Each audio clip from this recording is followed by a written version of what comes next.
वहीं जयपुर से इस वक्त की बड़ी खबर आपको बता दें, कोरोना से वरिष्ठ कांग्रेस नेता डॉक्टर हरि सिंह का निधन हो गया है। ईएचसीसी अस्पताल में उन्होंने अंतिम सांस ली है। तो ये बड़ी खबर आपको बता दें। बाबूलाल हमारे सहयोगी अधिक जानकारी के साथ जुड़ गए। बाबूलाल, एक दुखद खबर सामने आई कि कोरोना की वजह से हरि सिंह का निधन हो गया। जी, डॉक्टर हरि सिंह बहुत ही तेज तर्रार नेता थे, खाटी जाट नेता उन्हें माना जाता था और अपनी बात के पक्के थे। जो उनको बोलना होता था वो कह करके ही मानते थे।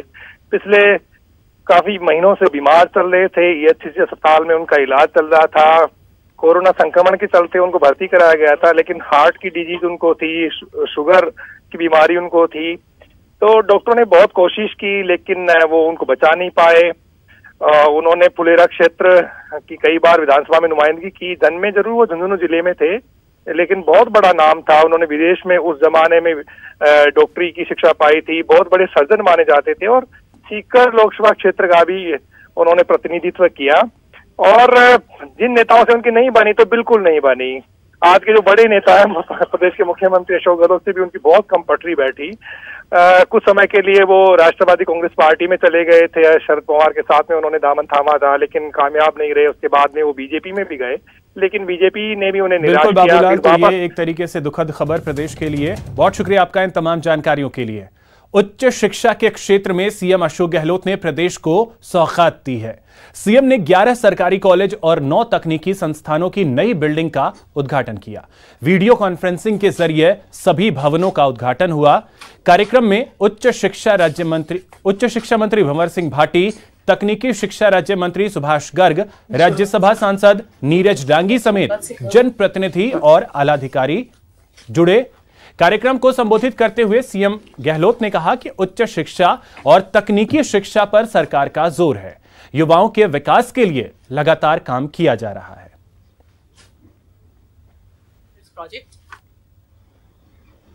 कि राज्य सरकार की प्रायोरिटी है कि उच्च शिक्षा को कैसे महत्व दिया जाए। उच्च शिक्षा हो चाहे टेक्निकल एजुकेशन हो, और होना आवश्यक भी है। किसी भी देश के अंदर, प्रदेश के अंदर जिस प्रकार की एजुकेशन होगी, उसी प्रकार के नागरिकों का व्यक्तित्व, कर्तृत्व सामने आएगा। कंप्यूटर क्रांति हो गई, आईटी क्रांति हो गई। आज सारी सुविधाएं सभी विभागों की, सभी संस्थाओं की आईटी बेस हो गई है। Mobile phone, internet, email, Google और ट्विटर और जो भी हैंडल आए हैं सोशल मीडिया के, ये क्रांति का परिणाम है कि जो उनका सपना था देश को 21st सेंचुरी में जाने का, उस रूप में आगे बढ़ते गए। इसलिए आज scholar, scientist, engineer, doctor, technician जितने ज्यादा बनेंगे देश के अंदर, उतना ही देश का उद्धार योजनाबद्ध तरीके से हो सकता है। किस प्रकार का फैलाव टेक्निकल एजुकेशन के अंदर किया जाने का सोच है, किस प्रकार से उच्च शिक्षा के अंदर कॉलेजेस हमने खोला है, जो मेरे ख्याल से 25-30 साल, 40 साल के पहले भी नहीं हुआ होगा ऐसा कभी, कि करीब 87 कॉलेजेस 1.5 साल के अरसे में खोली गई हो। नहीं, यूजी से पीजी क्लासेस अपग्रेड की गई हो, नए नए विषय खोले गए हों, साइंस में विशेष ध्यान रखा जा रहा हो। हमारी प्रायोरिटी फिर भी बनी रहेगी उच्च शिक्षा के क्षेत्र और टेक्निकल एजुकेशन के अंदर, क्योंकि अगर मानव संसाधन तैयार होगा, ह्यूमन रिसोर्स अगर हम लोग राजस्थान के नौजवानों को प्रतिस्पर्धा में डालेंगे, वो आने वाले वक्त में राजस्थान में काम आएगा। राजस्थान विकास में उनकी बहुत बड़ी भागीदारी होगी। राजस्थान के बाहर भी देश और दुनिया के अंदर जाकर नाम कमा सकते। सचिन पायलट ने अजय माकन के संवाद को सकारात्मक कदम बताया है। वहीं अजमेर में माकन के दौरे के दौरान हुई नारेबाजी के घटनाक्रम को पार्टी में जोश करार दिया और इसे नकारात्मक रूप से न लेने की बात कही।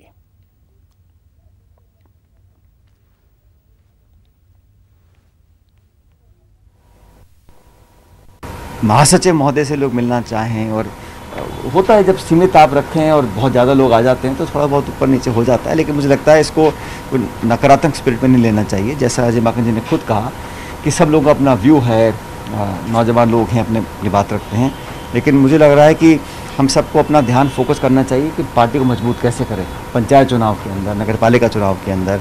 जैसे मैंने कहा 36 महीने के बाद चुनाव विधानसभा के हैं, इसलिए उस पर फोकस करके काम करना चाहिए। हर व्यक्ति को छूट अपनी बात, और यही एक अच्छा प्लेटफॉर्म है। देखो कांग्रेस पार्टी के अंदर अपनी बात लोग रख सकते हैं, खुले माहौल में अपने महासचिव को, अपने नेताओं को बात रख रहे हैं, बता रहे हैं, उस पर और उसके अनुसार कार्रवाई भी पार्टी करेगी। मुझे खुशी इस बात की है कि महाकन जी ने कहा कि हम लोग जनता के बीच जाएंगे, क्योंकि जवाबदेही निरंतर तय होनी चाहिए और चुनाव हर 5 साल में होता है, लेकिन पब्लिक के प्रति हमारी जो रिस्पॉन्सिबिलिटी है उसको हमें हमेशा निभाते रहना चाहिए।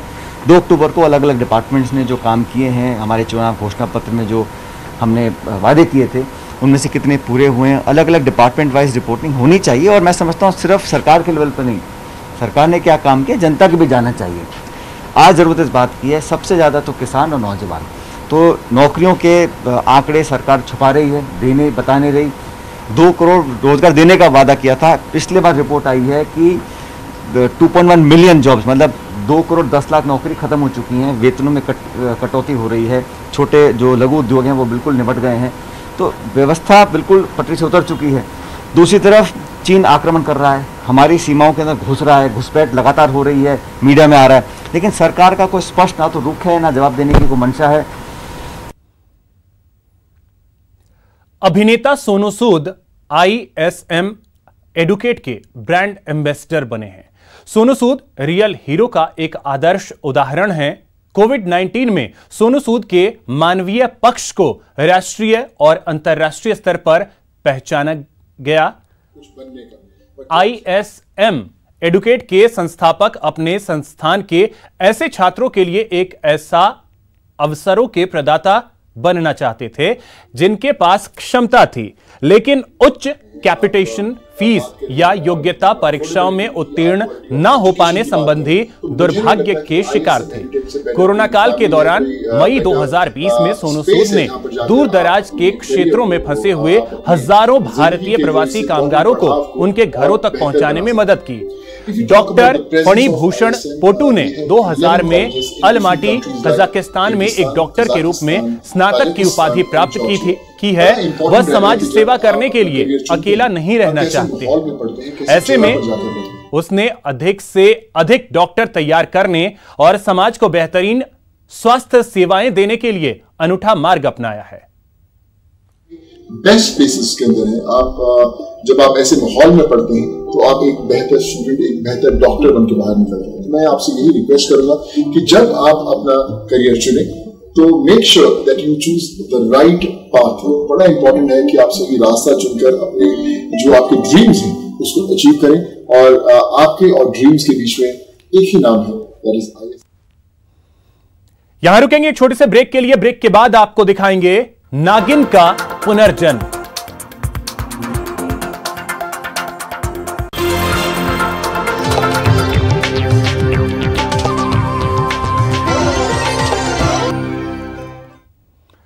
ब्रेक के बाद आपका स्वागत है और अब बात भरतपुर की, जहां से ऐसी तस्वीरें और ऐसी कहानी आई है जो आपको सोचने पर मजबूर कर देगी कि आज भी इस तरह से लोग हैं और अंधविश्वास को बढ़ावा दे रहे हैं।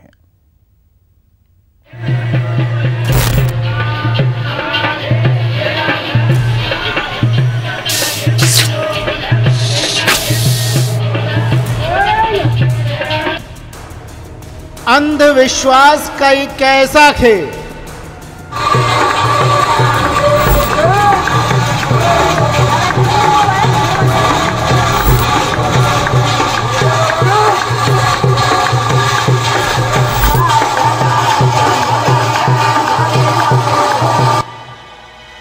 नागिन से मिलने आता है नागराज।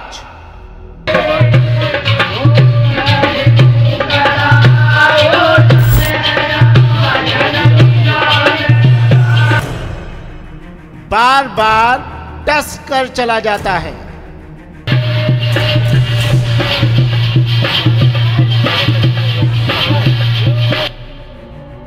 भरतपुर के नागलोक का क्या है रहस्य।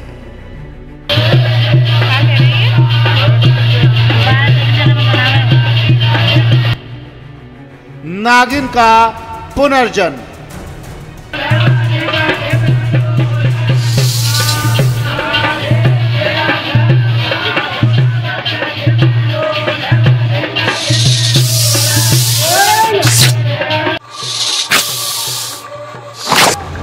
जी हाँ, भले ही आप यकीन न करें, हो सकता है आपको हमारी बात झूठी लगे, लेकिन है ये 100% सच। पूरी कहानी आपको बताएंगे, लेकिन पहले भरतपुर के इस वीडियो को देख लीजिए।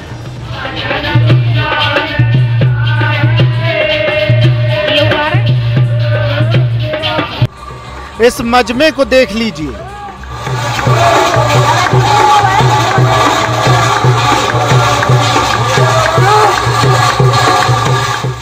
आगे आपको बताएंगे इस मजमे के पीछे की कहानी।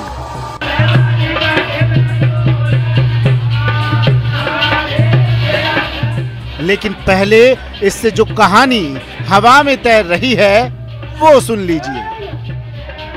सांप नहीं आया, 3 बार काट चुका है, दिखता है नहीं है, 3 बार काट चुका, सांप नहीं दिखाएगा। कल इलाज किया है। आपको कैसे मालूम सांप काटा है? काट जाता है, पता चल जाती है, सुन हो जाता है मेरा काम। हॉस्पिटल में दिखाया था क्या? हाँ दिखाया। क्या कहा हॉस्पिटल वालों ने, डॉक्टरों ने? उन्होंने तो ये कह दिया कुछ निशान नहीं है तो कुछ नहीं खाया। जी हाँ, दावा यही है कि नागराज दिखते नहीं, बस आते हैं और अपने होने का एहसास छोड़ गायब हो जाते हैं। लगता है जैसे शरीर में जहर फैल रहा हो। वो आपको महसूस होता है सांप काटा? हाँ, मुझे महसूस हो जाता है कि खा गया। तो ऐसा क्यों होता है कि 3 बार काट गया आप ही को? पता नहीं, कोई कहते हैं कि पिछले जन्म का है, कोई कुछ कोई कुछ। अब इलाजी क्या किया? रात को इलाजी आए थे, जो इलाज किया था उन्होंने क्या कहा? कुछ नहीं कहा, वो तो देख के और इलाज करके चले गए। अब जरा पूरी कहानी को सुनिए और पूरा माजरा समझने की कोशिश कीजिए। दरअसल भरतपुर के संजय नगर कॉलोनी की इस महिला का कहना है कि इसे कोई सांप चुपके 3 बार डस चुका है, लेकिन इसके शरीर पर कोई डसने के निशान नहीं है और ना ही सांप ही कभी दिखा है। डॉक्टर्स भी सांप की बात को नकार चुके हैं। अब आप भी सोच रहे होंगे ऐसा होता है क्या? अगर इस महिला की माने तो ऐसा हो रहा है, लेकिन सच्चाई क्या है इसका पता लगाने के लिए लोगों के कहने पर तांत्रिक को भी बुलाया गया। उन्होंने क्या कहा, क्या किया? 3 बार काट चुके हैं और बार खा जान तो है और पतों पर है ना है, दिखता नहीं है। और क्या कहते हैं, फिर कल इलाज बुलाए हमने, फिर इलाज कराया तो शरीर में खूब झूमी, पर वैसे आया नहीं है और डॉक्टर कुछ बताते नहीं है। सांप काटने के बाद जैसे हॉस्पिटल वगैरह जाते हैं तो हॉस्पिटल में भर्ती कर दिया हमने, वहाँ कुछ बताया नहीं, निशान दिखता नहीं है। यहाँ से नाग नागिन और पुनर्जन्म की कहानी शुरू होती है और गांव में पूरा मजमा लग जाता है। नाग को बुलाने के सारे जतन किए जाते हैं। तांत्रिक मंत्र पर मंत्र पढ़ता है, पूरा जोर लगाता है। लोगों को लगता है कि बस अब सांप आया कि तब सांप आया, लेकिन ना तो नागराज आया और ना ही इस बात का पता चल पाया कि आखिर इस रहस्य का पूरा सच है क्या। भरतपुर की तथाकथित कहानी बस एक पहेली बनकर रह गई है। भरतपुर से न्यूज़ 18 के लिए शिव कुमार वशिष्ठ की रिपोर्ट। इसी बीच एक बड़ी खबर आपको बता दें, स्वामी अग्निवेश का निधन हो गया है। यह बड़ी खबर इस वक्त की, शाम 6:55 पे उन्होंने आखिरी सांस ली है। 80 साल की उम्र में उनका निधन हुआ है। लीवर सिरोसिस की बीमारी से वो लंबे वक्त से पीड़ित थे ILBS में उनका इलाज चल रहा था। तो ये बड़ी खबर इस वक्त की, स्वामी अग्निवेश नहीं रहे, उनका निधन हो गया है। 80 वर्ष की आयु में उन्होंने आखिरी सांस ली और अब से करीब 1 घंटे पहले यानी 6:55 पर उनका निधन हुआ है। दरअसल वो लीवर की बीमारी से पीड़ित थे, लीवर सिरोसिस, और इलाज भी उनका चल रहा था। ILBS में वो भर्ती थे जहां उनका इलाज चल रहा था, लेकिन शाम 6:55 पर उन्होंने अंतिम सांस ली और अब वो हमारे बीच नहीं रहे। स्वामी अग्निवेश का निधन हो गया।